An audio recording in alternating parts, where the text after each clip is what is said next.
A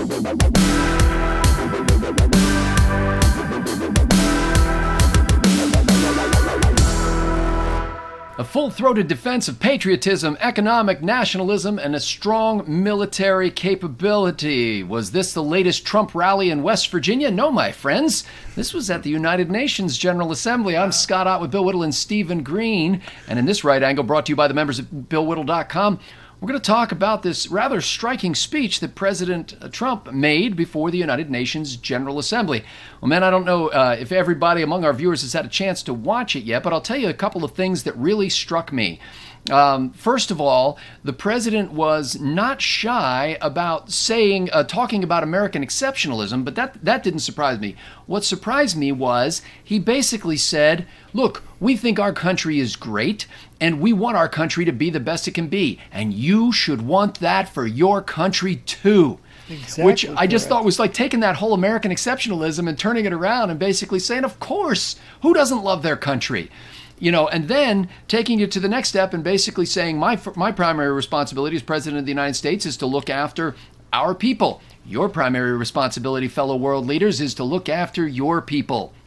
And instead of attacking the United Nations for sort of ideological bias or its leftism or anything like that, he basically called upon them. And in a way, it was Donald Trump's I Have a Dream speech. And his dream was that the United Nations would cash the check it wrote in 1947. Would actually, and he didn't use that Martin Luther King language, but he basically said, you know, the United Nations has written a promissory note, and it's time to live up to that promise. In fact, he said, not only does the United States spend too much money on the United Nations, but if the UN lived up to its charter, our huge burden of responsibility would be money well spent, and we'd be glad to spend it. Now, gentlemen, this is, of course, a shocking thing, and the only thing you'll see in the news, and what I saw immediately after the speech, was, how he said that he would totally destroy North Korea. If that was one of the options, how he repudiated the Iran nuclear weapons deal, and the other more sort of tough-talking kinds of sections of the speech. But overall, don't believe anybody who tells you that President Trump did not lay out a comprehensive, cohesive geostrategic approach to world governance. So, Stephen Green. Oh, good. I'm glad you're coming to me first. I can't wait. I'm just... You know, and this is, so for those of you who have never seen Scott Ott before, I mean, I'm not the guy who's easy with the praise, who's loose with the praise of President Trump. However, I also promised after he got elected that he's president of the United States, and I'll criticize him when he's wrong, and I'll praise him when he's right. Stephen Green, am I wrong now? No, at least I hope not. Well, okay, we've got Rex Tillerson who's got to actually put this stuff into action, and that gives me pause. But I loved this speech, not just for the content. You know, there was a great moment. Let me see if I can I can find this thing. I know what you're going to say. Yeah, he says, yeah, you know what it is. It's the quote where he said, "The problem in Venezuela isn't that socialism has been poorly implemented, but that socialism has been correctly implemented." Faithfully implemented, that's right. But the best part wasn't that he delivered that line in front of the UN. The best part is he paused for the applause, and there was this silence, this contemptful silence. And he let it ride too. He didn't step on the silence. He let it flow for like 5 to 7 seconds. Yes, I think it was even longer than that. I think it was more like 10 to 12 seconds until finally there's like one tiny little clap in the background, like the guy in Life of Brian going, "I'm not."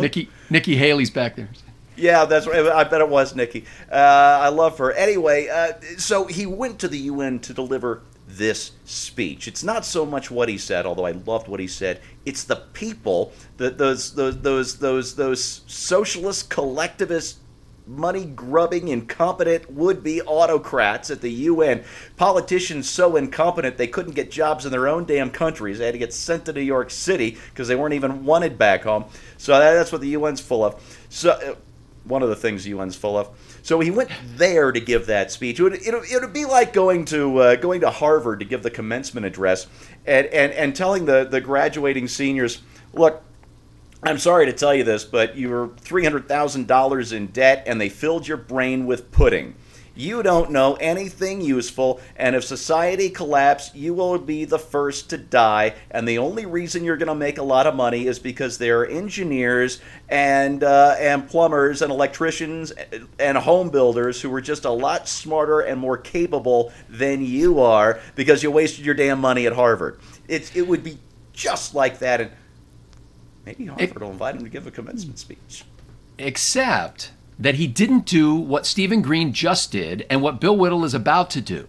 He didn't do he didn't do it in a negative way. He did it entirely positively. I mean, he went after North Korea, he went after Iran, he went after Bashar al-Assad in Syria, he went after Venezuela, and attacked what was wrong with those places. But his call to the United Nations was basically, rise up on your hind legs and be the United Nations that our forefathers dreamed of.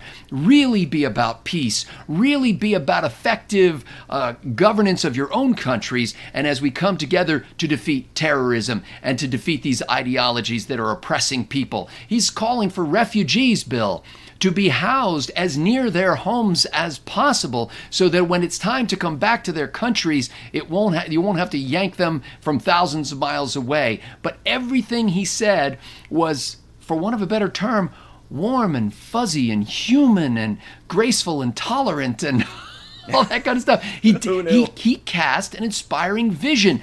So, Bill, why is he doing that? I think he really genuinely believes it. He strikes me as the kind of guy who's always believed in prosperity for everybody. I don't think there's much doubt he thinks America's a great place. He's done very well in America. And I suspect that he thinks, as I think as well, that if these other nations would just stop bitching about things, especially bitching about us. We did a members segment is about the Constitution. It's like, this is not a secret. We don't keep this secret in a vault someplace and only select few people can see it. You can read what it takes, to set people free. I will say this. There was many years ago, it's actually a really good horror movie based on the video game Silent Hill. The first Silent Hill movie was great, I thought. And in this movie, basically, this woman is trapped in I think it's an orphanage or a hospital, something like that. It's all run down. But on a regular cycle, this siren goes off, and the entire place literally becomes hell. And the way you can tell it becomes hell is because all the paint starts to flake off the wall, and then it falls upwards, and the floor just scatters, and it's surrounded by like thousands and millions of scurrying beetles, and just the room just changes. And I thought, that's probably what should have happened in the United Nations building. I mean, the paint should have peeled off the walls and floated up into the sky, and the portal to hell opened, and the sulfurous pits and all the rest of it. He called out socialism in front of the last bastion of socialism, and he did it in a way that is incontrovertible. I mean, he's just right. This is exactly right. They didn't screw it up in Venezuela. They got it exactly right. I forget who said this. I think it was Reagan who said a communist is a person who reads Marx, and an anti-communist is a person who understands Marx, and that's really it. So Trump went to the economic basis of why the world is in trouble. There are countries that are poor. There are countries that are run by despots. There are countries that are run by religious nuts, and he basically said, doesn't have to be this way, and if you live the way you want to, but this building is supposed to be here to settle arguments fairly. And look, the promise of the UN disappeared with the political correctness of the UN. When Cuba is on the Human Rights Council, when Iran is chairing the International Year of Women, this is the problem with the UN. I wasn't there when the UN was founded, but I remember the 60s when the UN was everything. We have UN space missions and man from Uncle and all the rest of this stuff. UN. And we all thought that the United Nations was there to take civilized countries and have them pull up the undeveloped countries to the level of the civilized world. Well, what has happened has been that the purpose of the UN is to grab civilized countries and to pull them down to the level of the lowest common denominators. And we do it because we don't have the courage to come out and say what Donald Trump had to say. So I thought it was awesome. And I think probably the most touching and powerful thing about this speech was in every country that he referred to that is currently living under an oppressive dictatorial government, he spoke to the aspirations of the people. He made the distinction that, frankly, politicians don't often make, and I don't think that he's always done it when he was giving speeches.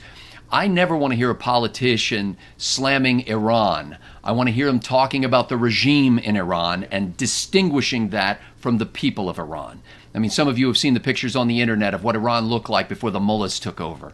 It looked a lot like, Philadelphia. I mean, there was hope, and there was aspiration, and there was enterprise, and there was a measure of freedom in some of these countries. Our buddy Ben Shapiro retweeted something on Twitter today after the speech, and I can't remember who it was, but it was somebody who was criticizing the president because he said, we don't want to meddle in other countries' business, but then Trump got up there and basically started meddling in other countries' business, and in Venezuela's business, for example. And I retweeted that from Ben, and I said, yeah, what President Trump wants to do is meddle in Venezuela's business so that he can restore them to what they were like before the socialists took over. Before the average Venezuelan had lost 18 pounds due to starvation because of an economic system that has been proven failed over and over again. So that, I think, is the most powerful element, the most hopeful and aspirational and I think lasting effect of Trump's speech to the United Nations will be what the people of the world heard and will hear in the coming weeks as accounts filter through to them, because many of them couldn't even watch it live and won't see immediate recordings, but they'll get transcripts and they'll get scribbled notes and they'll get little recordings of it on MP3 files passed in iPods from hand to hand, and that message will revive the hopes, and our hope is revived by the fact that I think in this administration, when people rise up to throw off the shackles of tyranny, we will be there as a true friend. For Bill Whittle and Stephen Green, I'm Scott Ott. Thanks to the members at BillWhittle.com for making Right Angle possible.